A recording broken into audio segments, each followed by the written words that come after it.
This is part 2 of Chapter 4 about tropical forest ecohydrology.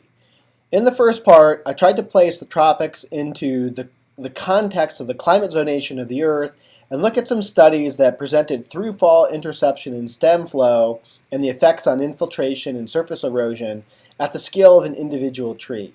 Now I want to scale up and look more at a larger tropical forest system at different spatial scales with bigger canopies, with different kinds of canopy properties.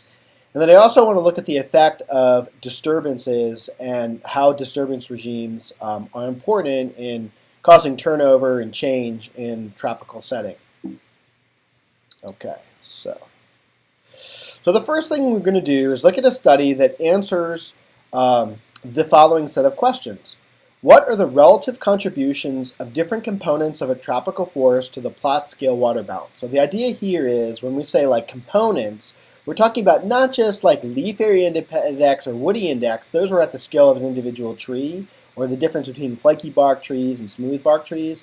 Now we want to look at a whole variety of vegetative factors, and you'll see what those are in a few minutes. Second, how would one classify tropical forest canopies in terms of their throughfall? So forests, as always, are patchy. So, as you move through a forest, what are the nature of those different kinds of forest canopy patches? And then finally, what are the relative roles of vegetative and climatic factors in affecting throughfall over different spatial scales? Everything I'm going to be presenting here in this second part is all coming from research done at the Liquio Experimental Forest, which is part of the National Science Foundation's Long-Term Ecological Research Network, the LTER network. So Liquio, there's been a hydrologist there named Fred Schetina. Sadly, he passed away from cancer in the beginning of 2013, so we missed out on a lot of what he had to offer. But you can see from this research that was done at Liquio, it's a pretty impressive breadth and depth of hydrological, ecohydrological research, and Fred Schetina is really at the cutting edge of that early on. So the precipitation in Liquio is almost 6 meters of rain per year.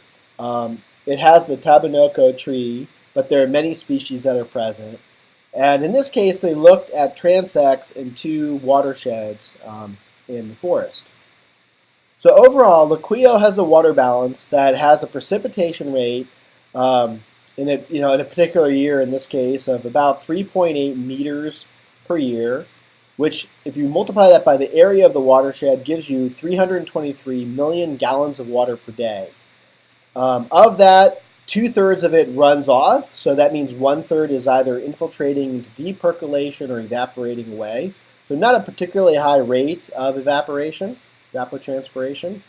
Of that, we can see how the majority of that is going to lowlands as runoff. Some of it is taken up in forests, and some of it also into hydroelectric. Don't ask me why that doesn't sum to 210. It should, so I'm not sure what I missed there. In addition to that, of the water that runs off, a large percentage of it runs off into the ocean, and a small of it gets taken off as other intakes. So that adds up to, 100 and then 200. So that's right. So it's always good to track your mass balance as you go through a water balance, and something's off here, but that's okay. Okay, so when we look at the link between the tropical hydrology and ecology, so far we've been focusing on the relatively small scale of what's happening at the tree, individual trees. But it's important to appreciate that, of course, ecology includes a wide range of processes and ecological functions, not just in terms of vegetation, but in terms of a whole variety of organisms besides just trees. So, for example, if we look through the year, here is like mean monthly values for rainfall, percent of annual peak daily discharge that occurs in each month. So, May and September having particularly high peak rainfalls. Percent of annual minimum daily discharge peaking in March and April, but also in July. So relative to these hydrological indicators over a year, we can see that there's a dry season that takes place. There's some relatively steady, moist conditions, and then most importantly, there's a hurricane season. Just like in the whole east coast of the United States can have hurricanes July through November.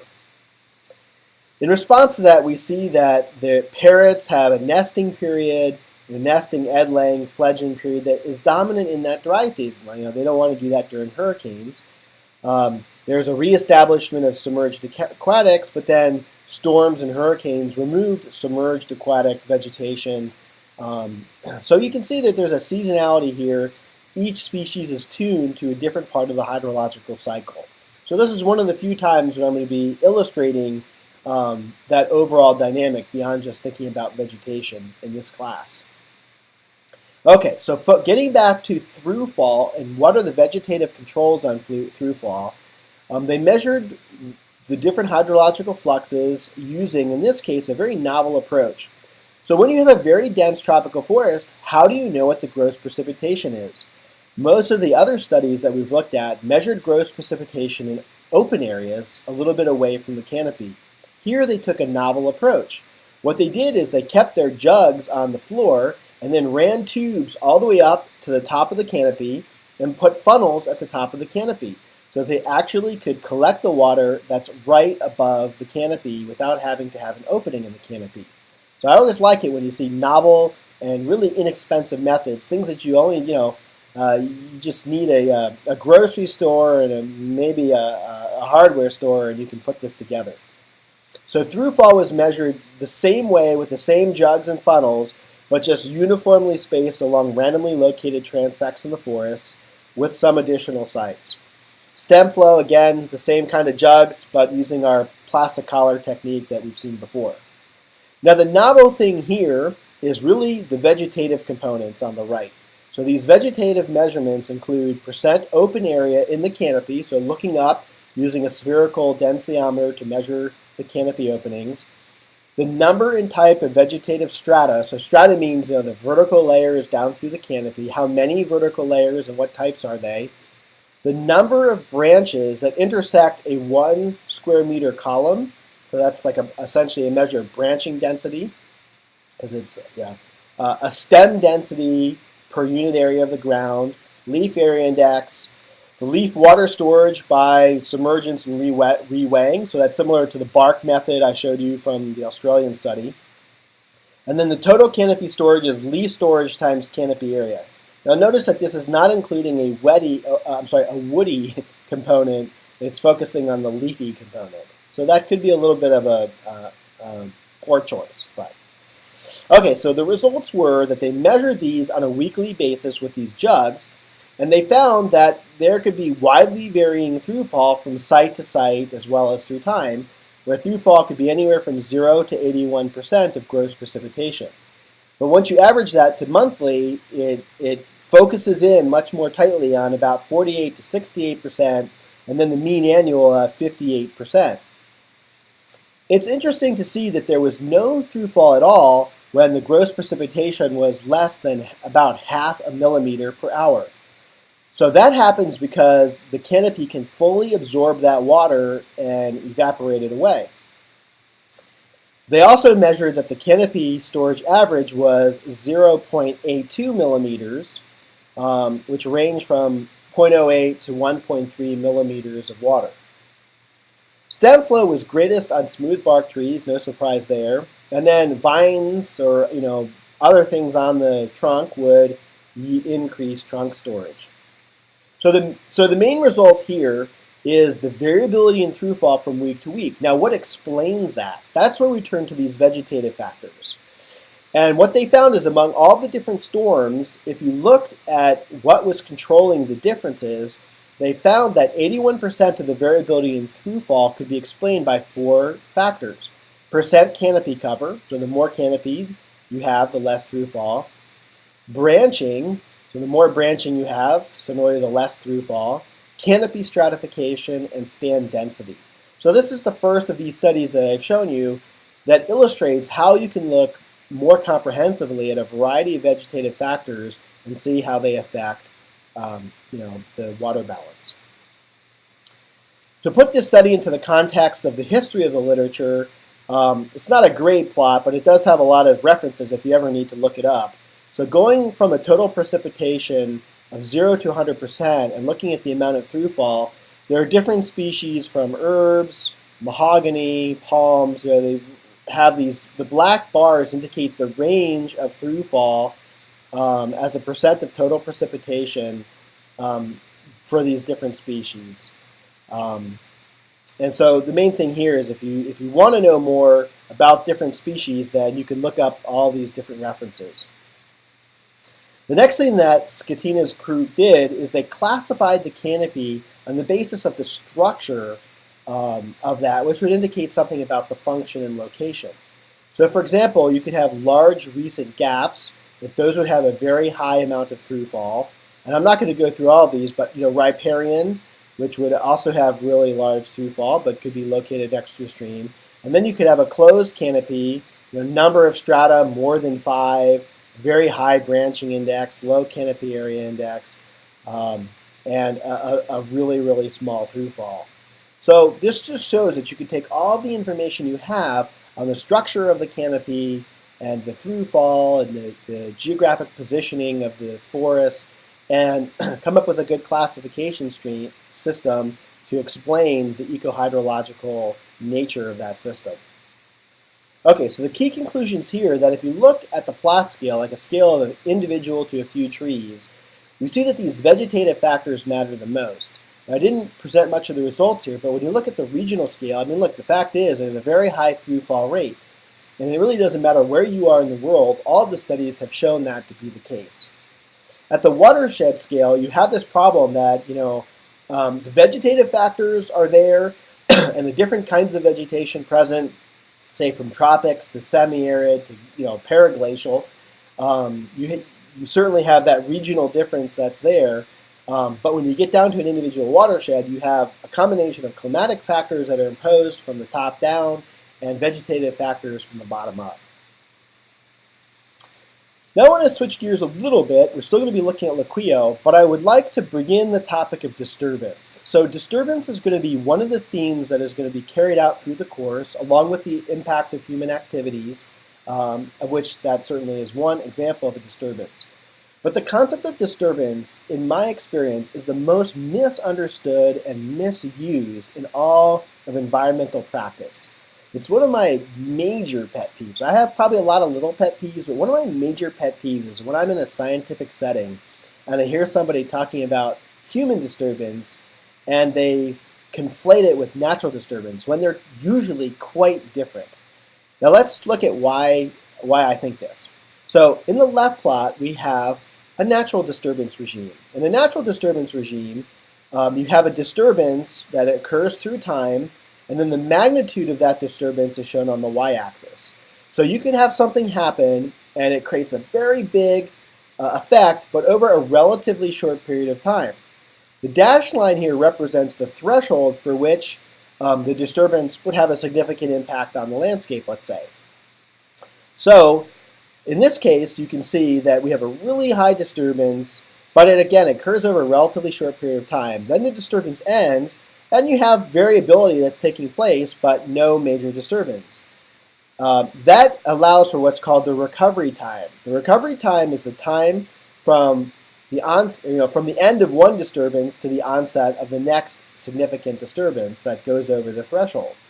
So the key thing is that natural disturbances are pretty much punctuated events. I mean, whether you're talking about the end of the dinosaurs, due to a meteor, whether you're talking about a hurricane, a forest fire, they tend to have a beginning and an ending.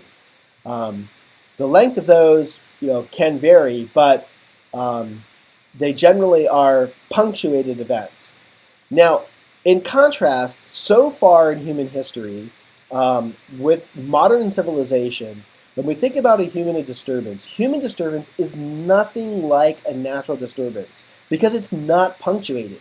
In a human disturbance, what we tend to see is that humans come in and then either incrementally or dramatically alter the landscape well beyond any threshold, and then that persists. So think of Los Angeles.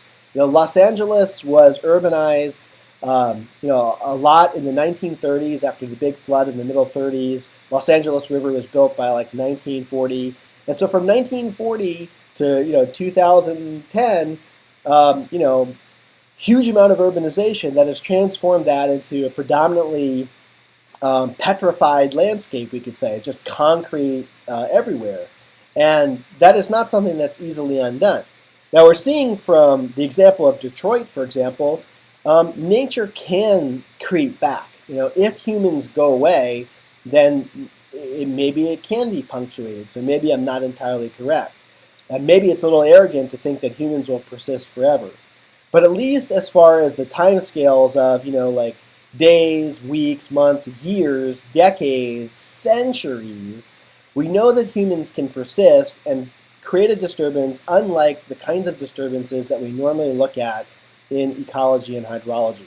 However, of course, over geologic timescales, it's unlikely that humans will persist, perhaps to have that scale effect.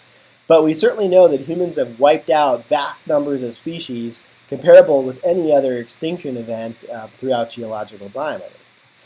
Well, not quite, but still, we've knocked it down pretty hard, and we're not done yet. So in any case, it's important to appreciate that disturbances can come in these different varieties, a punctuated variety and a stepped variety.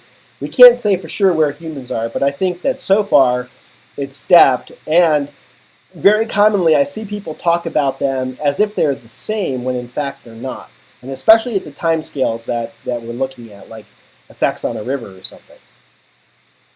Okay, so given that little bit of a diatribe, if we now move on and look at tropical disturbance regimes, so while it's true that the annual precipitation rate is high in the tropics, it still remains the case that it's not even.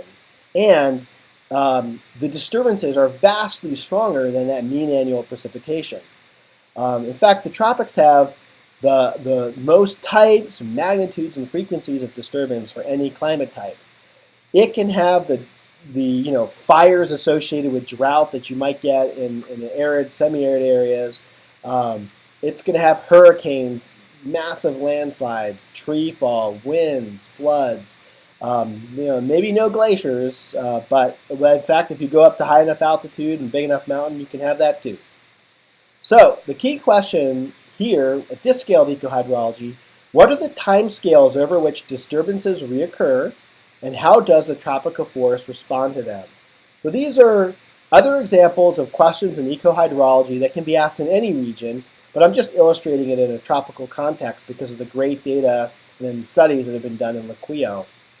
So Scatina and his group published a study in 1995 in which they showed these different kinds of intervals ranging from days to millions of years.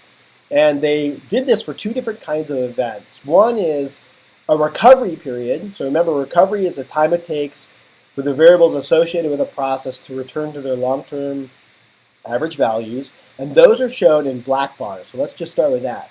So here we have black bar of plant succession. Succession was a topic I covered in the chapter 1. And so succession can recover over a decade to a century. Litter recovery can take about 10 years.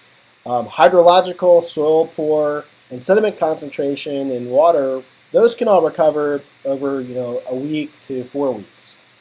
The other thing that's shown here is turnover period.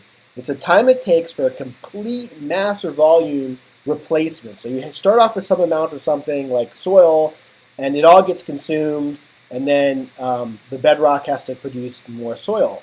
So some of these things are slow and some are fast. Well, the turnover period for water is on the scales of a week to a year. The scale for biomass input is similarly 10 to 100 years. And then you start to get more to the soils I mentioned, thousands of years, landforms, hundreds of thousands to a million years. So this just gives you a scale for some of the things that can be happening for different turnover and recovery periods. They range quite a lot. Hand in hand with, recovery and turnover is the sum of all events that are taking place over time.